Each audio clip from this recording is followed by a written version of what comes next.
Please, can we have the rationale for IITA having a regional office in Tanzania? The regional hub is supposed to support better and more direct and more immediate, nearer services to the scientists in the stations outside of the headquarters.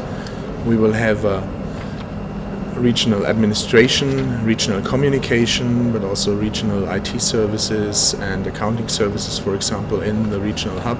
And we hope to have the services more efficiently given to the scientists and supplied to the scientists by being on regional sites. The second issue is the question, why are we going to a certain country, in this case Tanzania. The other thing is that we want to have a critical mass of scientists where scientists can interact and where scientists can work together, where they can exchange ideas. They are not located in many different spots around Africa, but maybe rather in one regional site where they can interact and exchange ideas and work together more efficiently. So now in Tanzania we have a very good political situation. We work very good together with our partners, with the national programs first and foremost, but also with local partners, local NGOs and organizations. Tanzania is a very large country with a lot of potential for research on food security for both of our mandate crops in the region, cassava and bananas. There's a lot of potential for research. There's a lot of need for research to improve the situation of the world population. Tanzania is very well integrated regionally. We have Tanzania as a member of many regional institutions, political institutions, research institutions, political institutions like COMESA, SADC, research institutions like ASERECA, and that makes Tanzania very unique and a very good point for a regional research hub. Now, how can the communication office actually assist you in your work in Tanzania and of course in the regional hub there? Well, the communication office can provide very important input to the regional work, not only in Tanzania but also throughout the region.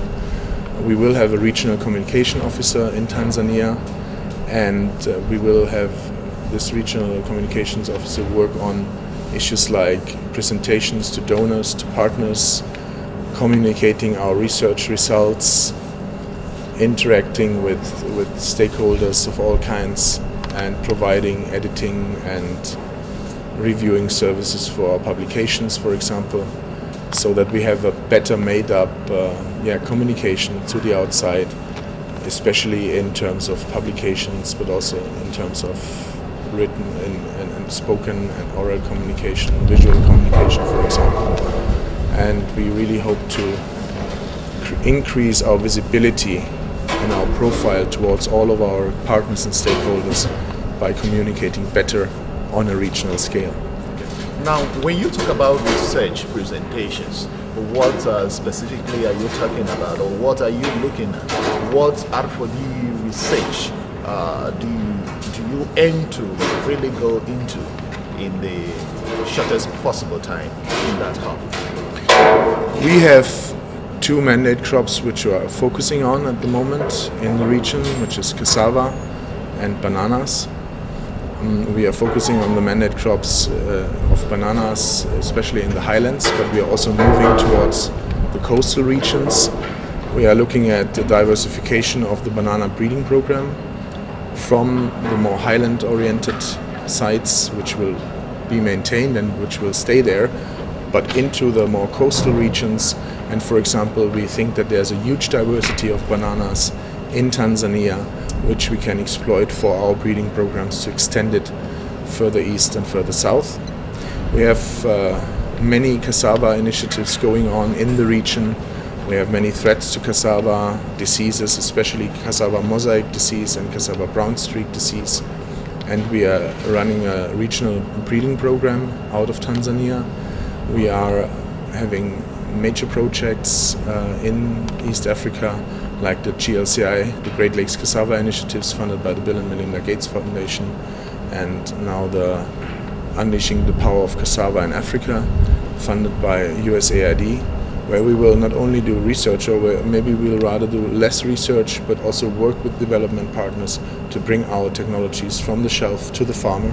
So these are very often dissemination and implementation projects where we get our technologies to the ground. We have certainly other very important initiatives in the region in the field of bananas, for example the Sialka project, which is operating in the Great Lakes region in Rwanda, Burundi and Eastern DRC, where we improve the livelihoods of banana-based farming systems, of banana-based farmers. We have a seed system project in the field of banana where we multiply clean planting material that has been funded for years now. It's operating out of Uganda and operating also in the whole Great Lakes region, including Tanzania and Kenya, and where we aim at improving the planting material dissemination and distribution systems based on tissue culture in East Africa.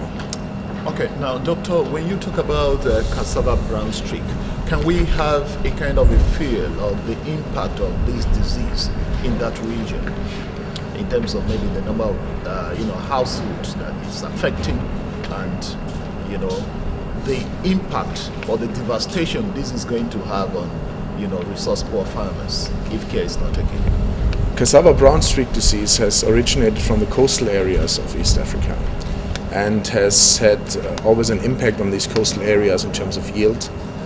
But it has now spread into the more highland areas inland from the coastal areas up to Uganda, and spreading into the Great Lakes zone and further south.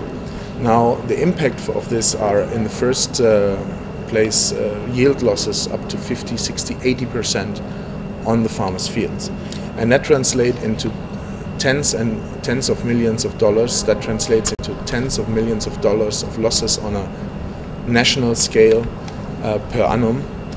And that can have a very serious impact, not only on the farm incomes, not only on the cassava markets, for example, but also on the whole economy, is looking at price increases and losses of consumer welfare.